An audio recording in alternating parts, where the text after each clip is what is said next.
পাহাড়ে লাগাতার বৃষ্টিতে ফুলে ফেঁপে উঠেছে ডুয়ার্সের পাহাড়ি নদীগুলি। মূর্তি, কুর্তি, নেওড়া, মাল সহ বিভিন্ন নদীতে জলস্তর অনেকটাই বেড়েছে। এই সময় নদী সংলগ্ন এলাকায় যাতে কেউ না যায় সেজন্য প্রশাসনের পক্ষ থেকেও জনগণকে সতর্ক করা হয়েছে। সকাল থেকেই মূর্তি নদীর জলস্তর অনেকটাই বেড়ে গিয়েছে। এই সময় মূর্তি নদীর সেতুর তৈরির কাজও চলছে।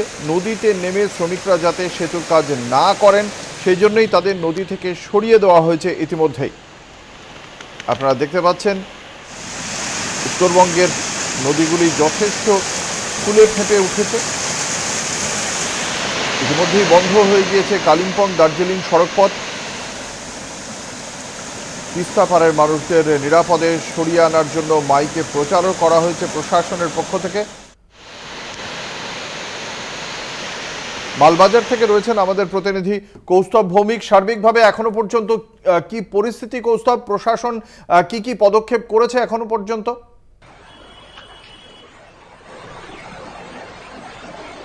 দেখো অঙ্কুর, প্রশাসনের তরফ থেকে প্রথমে যেটা করা হচ্ছে নদীর তীরবর্তী এলাকার মানুষের নিরাপত্তাকে সুনিশ্চিত করার। এই কারণেই প্রশাসনের তরফ থেকে নদী তীরবর্তী এলাকায় যেরকম মাইকিং করা হচ্ছে, প্রচার করা হচ্ছে।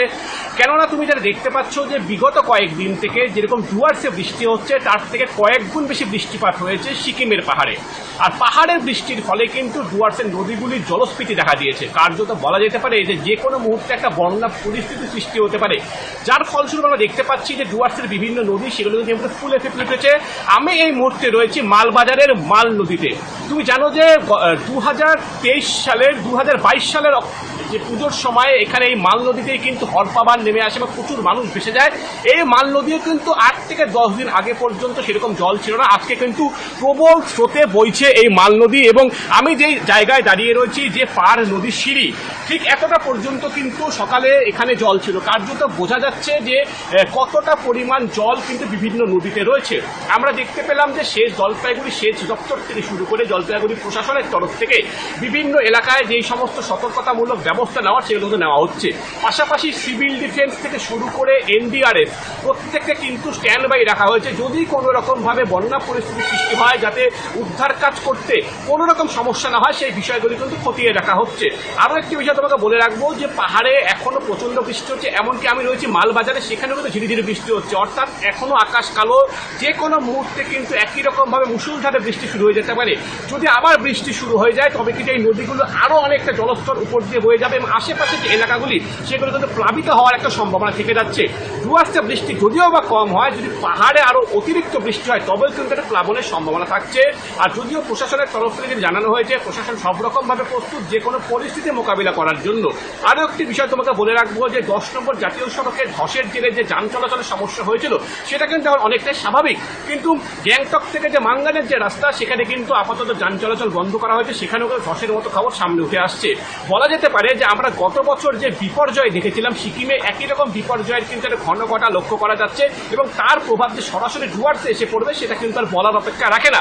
কেন, যতটা জল পাহাড় থেকে আসে সেটা তো সিকিম হয়ে কালিম্পং হয়ে ডুয়ার্স এলাকায় নেমে আসে। কাজেই প্রশাসন কিন্তু যথেষ্ট তৎপর যাতে কোনো রকম এরকম কোনো রকম প্লাবনের পরিস্থিতি সৃষ্টি হলে যাতে সেটাকে মোকাবিলা করা যায়। এবং আমরা দেখতে পেলাম সকাল থেকে জলপাইগুড়ি সদর মহকুমা শাসক থেকে শুরু করে বিভিন্ন ব্লক প্রশাসন, বিভিন্ন ব্লকের তরফ থেকে কিন্তু সমস্ত রকমের ব্যবস্থা নেওয়া হচ্ছে। এবং তোমাকে বলে রাখবো যে এই মূর্তি, কুর্তি, নেওড়া প্রত্যেকটি নদী কিন্তু রীতিমতো ফুলে ফেঁপে উঠেছে। এবং মূর্তি নদীতে যে সেতুর কাজ হচ্ছিল, অনেক শ্রমিক কিন্তু জলে নেমে কাজ করতো, তাদেরকে কিন্তু সেই কাজ করা থেকে বিরত থাকতে বলা হয়েছে যাতে সাধারণ মানুষ নদীতে না যায়, সেটাও কিন্তু প্রচার করা হচ্ছে। অঙ্কুর, ধন্যবাদ। আমাদের সঙ্গে ছিলেন আমাদের প্রতিনিধি কৌস্তভ ভৌমিক। সার্বিক পরিস্থিতি তুলে ধরলেন কৌস্তভ। মালবাজারের সামনে থেকে জলস্তর যথেষ্ট বৃদ্ধি পেয়েছে।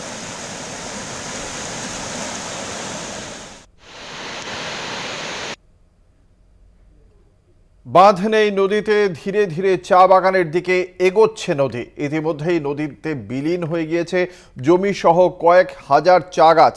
লাগাতার ভাঙনে ক্ষতিগ্রস্ত আলিপুরদুয়ার জেলার কালচিনি ব্লকের সেন্ট্রাল ডুয়ার্স এলাকা। ভুটান সীমান্ত ঘেঁষা এই সেন্ট্রাল ডুয়ার্স এলাকার একদিকে রয়েছে পানা ও অপরদিকে রয়েছে বাসরা নদী। প্রতি বছরই ভুটানের পাহাড়ি নদীর জল মিলিত হয় সেন্ট্রাল ডুয়ার্সের এই দুই নদীতে। ফলে বর্ষায় ভয়ঙ্কর রূপ ধারণ করে এই দুই নদী।